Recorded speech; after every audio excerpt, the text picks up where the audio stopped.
Radio मानव रचना 107.8 पर मैं हूं सरिता आपके साथ और शुरू हो चुका है कार्यक्रम आत्मदर्शन। श्रोताओं, जैसा कि आप सब जानते हैं, इस कार्यक्रम में हम बात करते हैं कुछ आध्यात्मिक प्रसंगों की, कथाओं की, बहुत सारी पुस्तकों ग्रंथों का वर्णन हम इस कार्यक्रम में करते हैं। और इस कार्यक्रम में हमेशा की तरह अपना ज्ञान हमारे साथ बांटने के लिए स्टूडियो में मौजूद है रागलेखा दासी जी, चरणाश्रित युगाचार्य श्रीमद भक्ति वेदांत नारायण गोस्वामी जी की शिष्या। रागलेखा दासी जी, आपका स्वागत है हमारे स्टूडियो में। हरे कृष्ण जी। तो श्रोता, आजकल हम इस कार्यक्रम में बात कर रहे हैं श्री रामचरितमानस के बारे में, जिसे लिखा है तुलसीदास जी ने, और बहुत ही खूबसूरत वर्णन हम जान रहे हैं पिछले कई एपिसोड से। बालकांड जो है हमने इसका पूरा कर लिया था और पिछले एपिसोड में अयोध्या कांड का प्रारंभ हो गया था। इसका दूसरा अध्याय है जिसमें जो है श्री रामचंद्र जी के राज्य अभिषेक की तैयारियां शुरू हो गई थी। और जान रहे थे किस तरह से रागलेखा दास जी ने बताया कि मंथरा के भड़काने पर उसका कैकई को समझाना कि भरत को राज्य मिलना चाहिए और श्री रामचंद्र जी को नहीं, ये सारी कथा हम जान रहे थे। तो अब कैकई किस तरह से राजा दशरथ से श्री रामचंद्र जी का वनवास मांगती हैं और भरत के लिए राज्य, ये कथा हम आगे जारी रखते हैं। जी रागलेखा दासी जी। कैकई भी हंसते हुए उठी और गहने पहनने लगी। जब श्री राजा दशरथ ने उनको कहा कि ठीक है, आपके जो मैंने 2 सौगंध है, मैं तो रघुकुल रीत की कभी जा नहीं सकती, मैंने सौगंध खाई है तो मुझे उसको निभाना पड़ेगा। और वो उठी और गहने पहनने लगी। और राजा तो नीति में निपुण है, परंतु प्रिया चरित अथाह समुद्र है। फिर वह कपट प्रेम बढ़ाकर नेत्र मुंह मोड़कर हंसती हुई बोली, हे प्रियतम, आप मांग मांग तो कहा करते हैं, पर देते देते कुछ भी नहीं है। आपने दो वरदान देने को कहा था, उनके भी मिलने में संदेह है। राजा ने हंसकर कहा, अब मैं तुम्हारा मतलब समझा। मान करना तुम्हें परम प्रिय है। तुमने उन वरों को धरोहर रखकर फिर कभी मांगा ही नहीं। मेरा भूलने का स्वभाव होने से मुझे वह प्रसंग याद नहीं रहा। कैसा हुआ था, देवताओं और असुरों का संग्राम हुआ था, तो उसमें राजा दशरथ जी देवताओं की तरफ से थे, तो उनके युद्ध करते करते उनके रथ की धुरी निकल गई। तो कैकई जी ने अपनी उंगली देखकर और अपनी उंगली धुरी में लगा दी थी, जिससे रथ चलता रहे और युद्ध में पराजय न हो। तो इसीलिए प्रसन्न होकर राजा दशरथ ने कहा था कि तुम 2 वरदान मांगो। तो उन्होंने कहा, मैं अभी नहीं, समय आने पे मांगूंगी जी। तो बोले, मैंने झूठ मूठ का दोष मुझे मत दो, चाहे 2 के बदले 4 मांग लो। रघुकुल में सदा ही ये रीत चली आई है कि प्राण चले जाए पर वचन नहीं जाए। रघुकुल रीति सदा चली आई, प्राण जासु वरु वचन न जाए। तो वह बोली, है प्राण प्यारे, सुनिए, मेरे मन को भाने वाला एक वर तो दीजिए, भरत को राज तिलक। और हे नाथ, दूसरा वर मैं आज जोड़ के मांगती हूँ, मेरा मनोरथ पूरा कीजिए, राम को 14 वर्ष का वनवास कर दीजिए। राजा सहन से कुछ कहते नहीं बना। राजा का रंग बिल्कुल उड़ गया, मानो तड़ाके पेड़ से बिजली में मारा हो। माथे पर हाथ रखकर दोनों नेत्र बंद करके राजा ऐसे सोचने लगे, हाय, मेरा मनोरथ रूपी कल्प वृक्ष फूल चुका है, परंतु फलते समय कैकई ने हाथिनी की तरह उसे जल समेत उखाड़ कर नष्ट कर डाला। कैकई ने अयोध्या को उजाड़ कर दिया और विपत्ति की सुदृढ़ नींव डाल दी है। इस प्रकार राजा मनी मन झीक रहे हैं। राजा का ऐसा बुरा हाल देखकर दुर्बुद्धि कैकई मनी में बुरी तरह क्रोधित हुई और बोली, क्या भरत आपके पुत्र नहीं है? क्या मुझे आप दाम देकर खरीद लाए हैं? क्या मैं आपकी विवाहिता पत्नी नहीं हूँ? जो मेरा वचन सुनते ही आपको बाण सा लगा और आप सोच समझकर बात क्यों नहीं करते? उत्तर दीजिए, हाँ कीजिए, नहीं तो ना कर दीजिए। आप रघुवंश के साथ प्रतिज्ञा वाले हैं। कैकई बहुत ही कड़वे वचन कह रही थी, मानो जले पर नमक छिड़क रही थी। राजा अपनी छाती कड़ी करके बहुत ही नम्रता के साथ कैकई से प्रिय लगने वाली वाणी बोले, मेरे तो भरत और रामचंद्र दोनों आंखें हैं। मैं शंकर जी को साक्षी देकर सत्य कहता हूँ। मैं अवश्य ही सवेरे ही दूध भेजूंगा और दोनों भाई भरत शत्रुघ्न को तुरंत बुलाकर यहाँ पर वे आ जाएंगे और अच्छा दिन शुभ मुहूर्त शुद्धवा कर सब तैयारी करके डंका बजाकर मैं भरत को राज्य दे दूंगा। अब क्रोध छोड़ दे, मंगल साज सज, कुछ ही दिनों बाद भरत युवराज हो जाएगा। एक ही बात का मुझे दुख लगा कि तूने जो दूसरा वरदान है वह बड़ी अड़चन का मांगा, उसकी आँच से मेरा हृदय जल रहा है। हे चतुर्प्रिय जी, में समझ कर देख, मेरे जीवन राम के दर्शन के अधीन है। आप करोड़ों उपाय क्यों ना करें, यहाँ आपकी माया चालबाजी नहीं लगेगी। मैंने जो मांगा है सो दीजिए, कैकई ने कहा, नहीं तो ना ही करके अपयश दीजिए। मुझे तो बहुत बखेड़े नहीं सुहाते। सवेरा होते ही मुनि का वेश धारण करके यदि राम वन को नहीं जाते तो हे राजन, मन में निश्चय समझ लीजिए कि मेरा मरना होगा और आपका अपयश। राजा ने समझ लिया कि ये बात सचमुच वास्तव में सच्ची है। स्त्री के बहाने मेरी मृत्यु ही सिर पर नाच रही है। तू मेरा मस्तक मांग ले, राजा ने कहा, मैं तुझे अभी दे दूंगा, पर राम का विजय में मुझे मत मार। जिस किसी प्रकार से ही तू राम को रख ले, और नहीं तो जन्म भर मेरी छाती जलेगी। तब वे अत्यंत आर्तवाणी से हा राम, हा रघुनाथ कहते हुए सिर पटक कर जमीन पर गिर पड़े। राजा व्याकुल हो गए। उनका सारा शरीर शिथिल पड़ गया, मानो हाथिनी ने कल्प वृक्ष को उखाड़ फेंका हो। कंठ सूख गया और मुख से बात नहीं निकलती, मानो पानी के बिना पहिना नामक मछली तड़प रही हो। राजा करोड़ों प्रकार से समझाकर ये कहकर कि तू क्यों सर्वनाश कर रही है। राजा राम राम कर रहे हैं और ऐसे व्याकुल हैं जैसे कोई पक्षी पंख के बिना बेहाल हो। वे अपने हृदय में मानते हैं कि सवेरा ना हो और कोई जाकर रामचंद्र जी से बात ना कहे। राजद्वार पर मंत्रियों और सेवकों की भीड़ लगी है। अब सूर्य उदय हो गया। देखकर कहते हैं, ऐसा कौन सा विशेष कारण है कि अवधपति दशरथ जी अभी तक सो रहे हैं।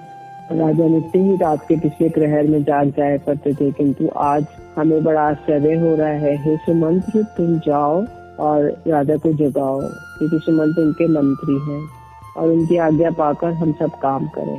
वे उस महल में गए। सुमंत्र जहाँ राजा और केकई थे, जय जीव कहकर सिर नवाकर बैठे और राजा की दशा देखकर वे सूख ही गए। राजा सोच से व्याकुल है, चेहरे का रंग उड़ा हुआ है, जमीन पर ऐसे पड़े हैं मानो कमल जड़ छोड़कर मुरझाया हुआ पड़ा हो।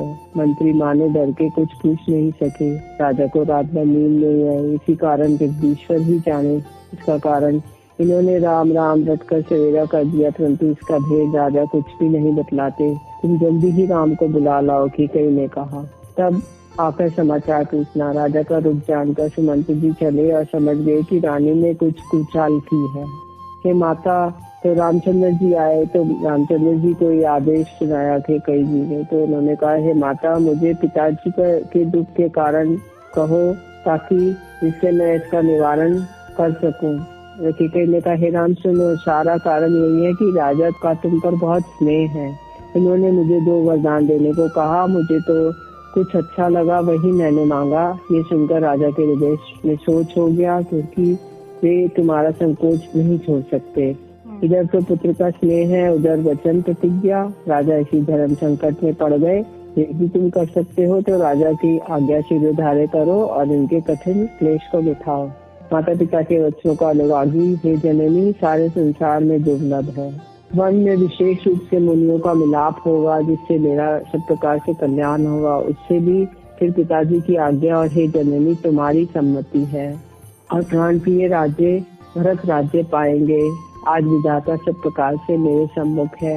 यदि ऐसा कार्य करने के लिए मैं वन को ना जाऊं तो मूर्खों की समाज में सबसे पहले मेरी गिनती करनी चाहिए। इतने में राजा की मूर्छा दूर हुई।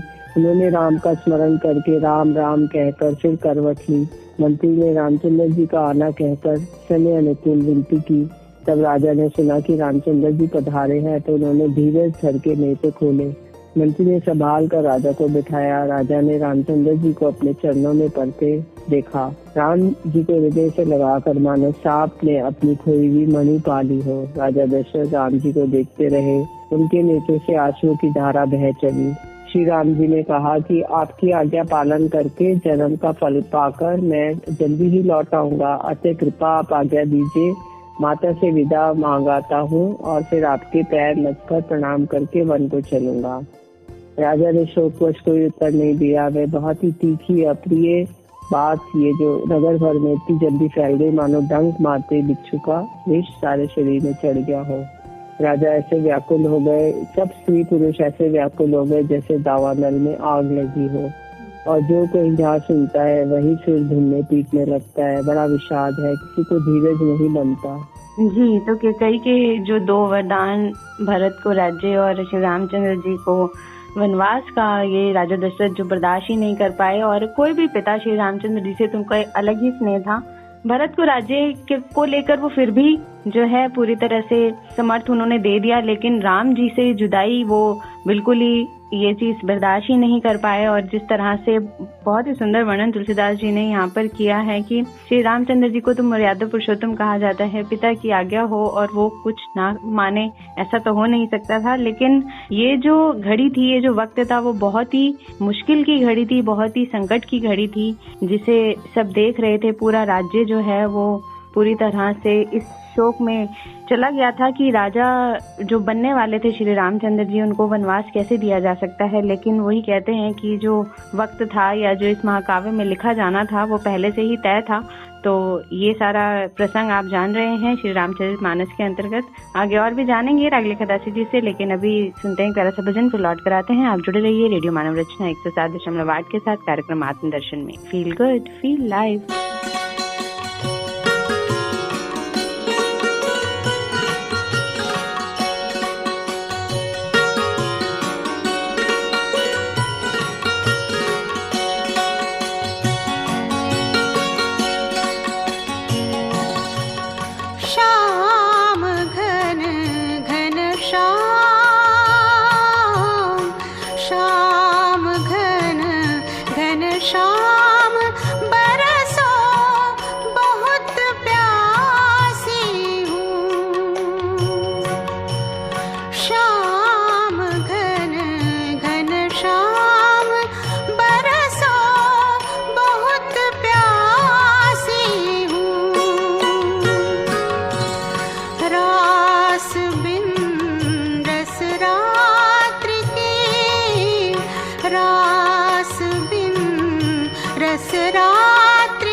ब्रज की रेणु हूँ मैं, क्या कहूँ मैं और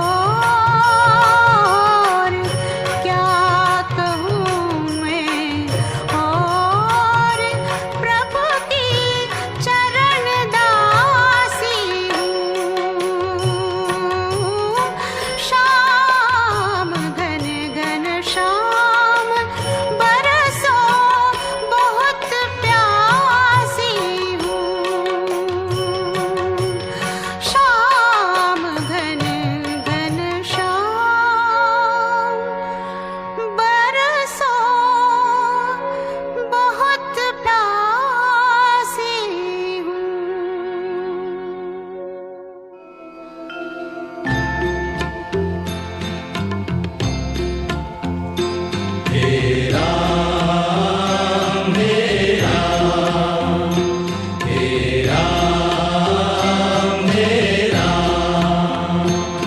स्वागत है श्रोताओं आप सभी का एक बार फिर रेडियो मनोरंजन 107.8 पर। मैं हूं सरिता आपके साथ और कार्यक्रम आत्मदर्शन में श्री रामचरितमानस के अंतर्गत अयोध्या कांड के अंतर्गत जान रहे हैं कि कैकेयी के 2 वर जो मांगे गए, भरत को राज्य और श्री रामचंद्र जी को वनवास।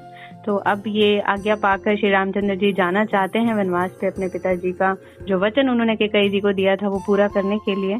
तो अब किस तरह का माहौल है, रामचंद्र जी सबसे आशीर्वाद लेते हुए जाना चाहते हैं। तो रागले खदासी जी आगे इस प्रसंग को जारी रखें। जी जी, तो सब नगरवासी कह रहे हैं कि सब मेल मिल गए थे, सब सहयोग ठीक हो गए थे, इतने में विधाता ने सब बात बिगाड़ दी। जहाँ तहाँ लोग कैकेयी को गाली दे रहे हैं। इस पापिन को क्या सूझ पड़ा जो इससे इसने छाया घर पर ही आग रख दी, और ये अपने हाथ से अपनी आंखों को निकाल कर देखना चाहती है और अमृत फेंक कर विष चखना चाहती है। पत्ते पर बैठकर इसने पेड़ को ही काट डाला। कोई हाथों से कान मूंद कर जीवों को दांतों तले दबाकर कहते हैं कि ये बात झूठ है, ऐसा बात कहने से तुम्हारे पुण्य नष्ट हो जाएंगे। भरत जी को तो रामचंद्र जी प्राणों के समान प्यारे हैं, और कैकेयी जी को कहने लगे तुमने तो कभी सौतिया डाह नहीं किया, सारा देश तुम्हारे प्रेम और विश्वास को जानता है। अब कौशल्या ने तुम्हारा कौन सा बिगाड़ कर दिया जिसके कारण तुमने सारा नगर पर वज्र गिरा दिया। राम सरिता का पुत्र क्या वन में जाने योग्य है? ये सुनकर तुम्हें लोग क्या कहेंगे? जल्दी उठो और वही उपाय करो जिस उपाय से शोक और कलंक का नाश हो। उनकी सखी सहेली कहने लगी, जिस तरह नगर भर का शोक और तुम्हारा कलंक मिटे वही उपाय करके कुल की रक्षा कर। वन जाते हुए राम जी को हट करके लौटा ला, दूसरी कोई बात न चला। तुलसीदास जी कहते हैं जैसे सूर्य के बिना दिन, प्राणों के बिना शरीर, चंद्रमा के बिना रात, और वैसे ही रामचंद्र जी के बिना अयोध्या हो जाएगी। है भामिनी, तू अपने हृदय को इस बात को समझकर विचार करके तो देख। इस प्रकार सखियों ने ऐसी सीख दी जो मुनियों सुनने में मीठी और परिणाम में हितकारी थी, परंतु कुटिला कुबड़ी की सिखाई पढ़ाई कैकेयी ने इस बात पर जरा कान नहीं दिया। नगर से सब स्त्री पुरुष इस प्रकार विलाप कर रहे हैं उस कुचाली कैकेयी को करोड़ों गालियां दे रहे हैं। रघुकुल तिलक रामचंद्र जी ने हाथ जोड़कर आनंद के साथ माता कौशल्या के चरणों में सिर नमाया, और माता ने आशीर्वाद दिया, उनको हृदय से लगा लिया और उन पर गहने और कपड़े न्यौछावर किए। माता बार बार रामचंद्र जी का मुख चूम रही है। राम जी को गोदी में बिठाकर अपने हृदय से लगा लिया और सुंदर स्तन प्रेम रस बहने लगा। कौशल्या जी सोचने लगी, यदि मैं अनुरोध करके पुत्र को रख लेती हूँ तो धर्म जाता है और भाइयों में विरोध होता है, और यदि वन जाने को कहती हूँ तो बड़ी हानि होती है। इस प्रकार के धर्म संकट में पड़कर रानी विशेष सोच में वश में हो गई। फिर बुद्धिमती कौशल्या जी श्री धर्म को समझकर राम और भरत दोनों को पुत्रों के समान जानकर ये बोली, मैं जब बलिहारी जाती हूँ, तुमने अच्छा किया, पिता की आज्ञा पालन करना ही सब धर्मों का शिरोमणि धर्म है। वन के देवता तुम्हारे पिता होंगे, वन देवियां माता होंगी, वन के पशु पक्षी तुम्हारे चरण कमलों के सेवक होंगे। राजा के लिए अंत में तो वनवास करना उचित ही है, केवल तुम्हारी अवस्था देखकर हृदय में दुख होता है। माता का नाता समझकर मेरी शुद्ध भूल न जाना। उसी समय समाचार पाकर सीता जी अकुला उठी। सास के पास जाकर उन्होंने दोनों चरण कमलों में वंदना करके सिर नीचा करके बैठ गईं। सीता जी सुंदर नेत्रों से जल बहा रही थी। उनकी ये दशा देखकर राम जी की माता कौशल्या जी बोली, हे तात सुनो, सीता जी अत्यंत सुकुमारी है तथा सास ससुर कुटुम्बी सभी को प्यारी है। वही सीता अब तुम्हारे साथ वन चलना चाहती है। हे रघुनाथ, से क्या आज्ञा होती है? अथवा तपस्वियों का की स्त्रियां वन में रहने योग्य है, जिन्होंने तपस्या के लिए सब भोग त्याग दिए हैं। हे पुत्र, तस्वीर के बंदर को देख के ये डर जाती हैं, तो ये सीता वन में किस तरह रह सकेंगी। माता कहती है, यदि सीता घर में रहे तो मुझको बहुत सहारा हो जाएगा। वो कह रही है कि हे मामा, यदि प्रेमवश तुम हट करोगी वन में जाने का तो तुम परिणाम में दुख पाओगी। वन बड़ा क्लेशदायक और भयानक है। वहाँ की धूप, जाड़ा, वर्षा, हवा सभी बड़े भयानक है। रास्ते में कुछ कांटे और बहुत से कंकड़ हैं। उन पर बिना जूते के पैदल ही चलना होगा। तुम्हारे चरण कमल कोमल और सुंदर हैं। रास्ते में बड़े बड़े दुर्गम पर्वत हैं। पर्वतों की गुफाएं, नदियां, नद नाले ऐसे अगम्य गहरे हैं कि जिसे देखा नहीं जा सकता। बीच, बाघ, भेड़िए, सिंह, हाथी ऐसे शब्द करते हैं, उन्हें सुनकर धीरज भाग जाता है। जमीन पर सोना, पेड़ों की छाल के वस्त्र पहनना, कंदमूल फल का भोजन करना, मनुष्य को खाने वाले राक्षस फिरते रहते हैं। वे करोड़ों प्रकार के कपट रूप धारण कर लेते हैं। बाहर का पानी बहुत ही लगता है। मन की विपत्तियां बखानी नहीं जा सकती। तो श्री रामचंद्र जी कह रहे, हे हंसगमनी, तुम वन के योग्य नहीं हो। तुम्हारे वन जाने की बात सुनकर लोग मुझे अपयश कह देंगे। सास के पैर लगकर हाथ जोड़कर कहने लगी, हे देवी, मेरी इस बड़ी भारी ठिठाई को क्षमा करिएगा। परंतु मैंने मन में समझकर देख लिया कि पति के वियोग के समान जगत में कोई दूसरा दुख नहीं है। जैसे जीव के देह और बिना जल के नदी, ऐसे ही हे नाथ बिना पुरुष के स्त्री है। हे नाथ, आपके साथ रहकर शरद पूर्णिमा के निर्मल चंद्रमा के समान मुझे देखने से मुझे समस्त सुख प्राप्त होंगे और पशु पक्षी मेरे कुटुंबी होंगे। वन ही नगर और वृक्षों की छाल ही निर्मल वस्त्र होंगे और पर्ण कुटी स्वर्ग के समान सुखों की मूल होगी। और 14 वर्ष तक मुझे अयोध्या में रखते हैं तो जान लीजिए मेरे प्राण नहीं रहेंगे। क्षण क्षण में आपके चरण कमलों को देखते रहने से मुझे मार्ग में थकावट नहीं होगी। हे प्रियतम, मैं सभी प्रकार से आपकी सेवा करूंगी। मार्ग में चलने वाली सारी थकावट दूर कर दूंगी। उनकी ये दशा देखकर रघुनाथ जी ने जान लिया कि हठ पूर्वक इन्हें यहाँ रखने से प्राणों को नहीं रखेगी। तब कृपालु सूर्य कुल के स्वामी श्री रामचंद्र जी ने कहा, सोच छोड़कर मेरे साथ वन को चलो। आज विषाद करने का अवसर नहीं है, तुरंत वन गमन की तैयारी करो। तब जानकी जी सास के पांव लगे और बोली, है माता सुनिए, मैं बड़ी ही अभागिनी हूँ। आपकी सेवा करने के समय देव ने मुझे वनवास दे दिया, मेरा मनोरथ सफल ना किया। उन्होंने सीता जी को बार बार हृदय से लगाया। कौशल्या जी ने धीरज धरकर शिक्षा दी और आशीर्वाद दिया कि जब तक गंगा जी और यमुना जी की जल धारा रहे तब तक तुम्हारा सुहाग अचल रहे। जब लक्ष्मण जी ने समाचार पाया तो व्याकुल होकर उदास मुंह उठ दौड़े। शरीर कांप रहा है, रोमांच हो रहा है, नेत्रों से आंसू भरे हैं और प्रेम में अत्यंत अधीर होकर रामचंद्र जी के चरण पकड़ लिए। हे भाई, हृदय में ऐसा जानकर मेरी सीख सुनो, माता पिता के चरणों की सेवा करो। भरत और शत्रुघ्न घर पर नहीं है, महाराज वृद्ध है, उनके मन में बड़ा दुख है। इस अवस्था में मैं तुमको साथ वन लेकर जाऊंगा तो अयोध्या सभी प्रकार से अनाथ हो जाएगी। गुरु, पिता, माता, प्रजा, परिवार सभी पर दुख का दुस्सह बाहर आ पड़ेगा। मैं तो आपके स्नेह में पला हुआ छोटा बच्चा हूँ। लक्ष्मण जी कह रहे हैं, कहीं हंसी मंदराचल या सुमेरु पर्वत को उठा सकते हैं। हे नाथ, स्वभाव से ही कहता हूँ, आप विश्वास करें, मैं आपको छोड़कर गुरु, माता पिता किसी को भी नहीं जानता हूँ। दया के समुद्र रामचंद्र जी ने भले भाई के कोमल और नम्रता पूर्ण वचन सुनकर उन्हें स्नेह के कारण डरे हुए जानकर हृदय से लगाकर समझाया। हे भाई, जाकर माता से विदा मांगो और जल्दी वन को चलो। रघुकुल में श्रेष्ठ रामचंद्र जी की वाणी सुनकर लक्ष्मण जी आनंदित हो गए और बड़ी हानि दूर हुई, बड़ा लाभ हुआ।